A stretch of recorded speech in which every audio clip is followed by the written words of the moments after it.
Welcome to the Copper King Mine and Railroad. That's the opening line for my YouTube channel. The Copper King Mine and Railroad is this HO model layout, and it's based on the workings of Bingham Canyon Mine. At the end of each video it says, "Keep Bingham's history alive." Now it's your chance to do that by purchasing my new Arcadia book, Bingham Canyon.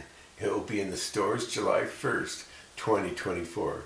This week is Chapter 8, Highland Boy. So, stay tuned.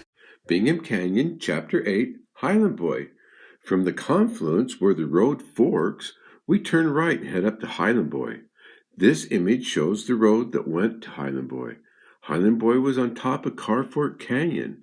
On this Christmas Eve, December 24th, 1937 day, the boys are walking up past some of the many houses and boarding houses that lined the streets. With the help of the WPA, sewers and storm drains are being built in Bingham. That's right. The big story about Carfork Canyon was the 7 large bridges or viaducts that crossed the canyon. We talked about the first one, the Carfork or A-line bridge. The next one up was the D-line bridge, built in 1926. It was the only straight bridge that crossed Carfork, also unique, being half wood and half steel. The next large bridge crossing over Carfork was the G-line bridge. It was a curved wooden bridge. Then on up to H and I bridges, both built in 1939. Both were curved steel bridges. All of these higher Carfork bridges were built to haul waste rock to the north side dumps. Up closer to Highland Boy was the J and L line bridges. The J-line bridge was easily spotted because it cut through the roof of one of the buildings of the Highland Boy mine, and it was really short compared to the L-line bridge. The Highland Boy mine was one of the early claims located in 1873. They first mined silver and lead. After a slow period, Samuel Newhouse purchased the property, becoming Utah Consolidated Gold Mines. In 1896, it will be the first copper producer at Bingham. In 1899, Rockefeller of Standard Oil bought a controlling interest, becoming Utah Consolidated Mining Company. Before bridge construction started up Carfork, the canyon was filled with aerial trams. Carfork Canyon had 3 at one time. In this photograph, notice the aerial tram towers running right up the road next to the houses. And how steep that road is. With the steepness of Carfork Canyon and the many people that lived on the hillsides, building everywhere they could, it would make Highland Boy prone for disaster. February 17, 1926, at 8 o'clock in the morning, a bad avalanche came down Sap Gulch, destroying everything in its path. McDonald's boarding house and 17 homes were destroyed. 39 people were killed, 15 injured. It had been snowing for 3 days, one of the worst snowstorms in Utah's history. Workers from both Utah Delaware and the Apex mine came to help. They set up floodlights so the rescue efforts could go on into the night.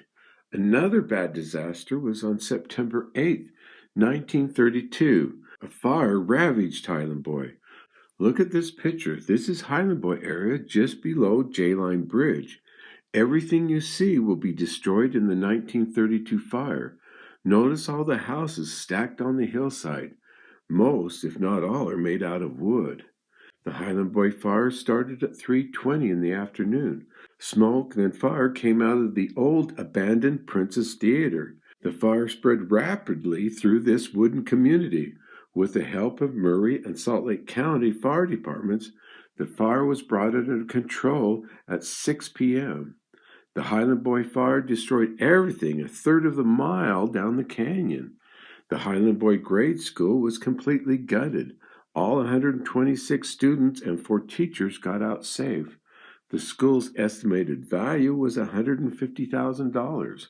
Over 100 homes and buildings were destroyed. The community, already hit by the devastating depression, 300 people were now homeless. The people of Highland Boy came together and helped, finding housing, clothing, furniture, and money. Here's a close-up of the community house. It was a landmark in Highland Boy area for many years, serving as worship and recreation center for all, and all loved it. Ada Duhigg, deaconess and ordained minister, Methodist Church, was one of the leaders. She served the Highland Boy community, lending a hand during the Depression and the many disasters at Highland Boy. She would be referred to as the Angel of Highland Boy. Some of the other landmarks in Highland Boy were Mary Sam's boarding house, and high on the mountainside above Highland Boy was the Boston Consolidated housing. Now this picture gives you a good feel what Highland Boy was like. It shows how steep the mountain was and how they built their houses, some with large overhanging porches, cribbing everywhere, and every kind to hold back the mountain. The aerial trams overhead, clotheslines anywhere you could find to put them, a few small businesses here and there. So that's Chapter 8, Highland Boy, in the book Bingham Canyon.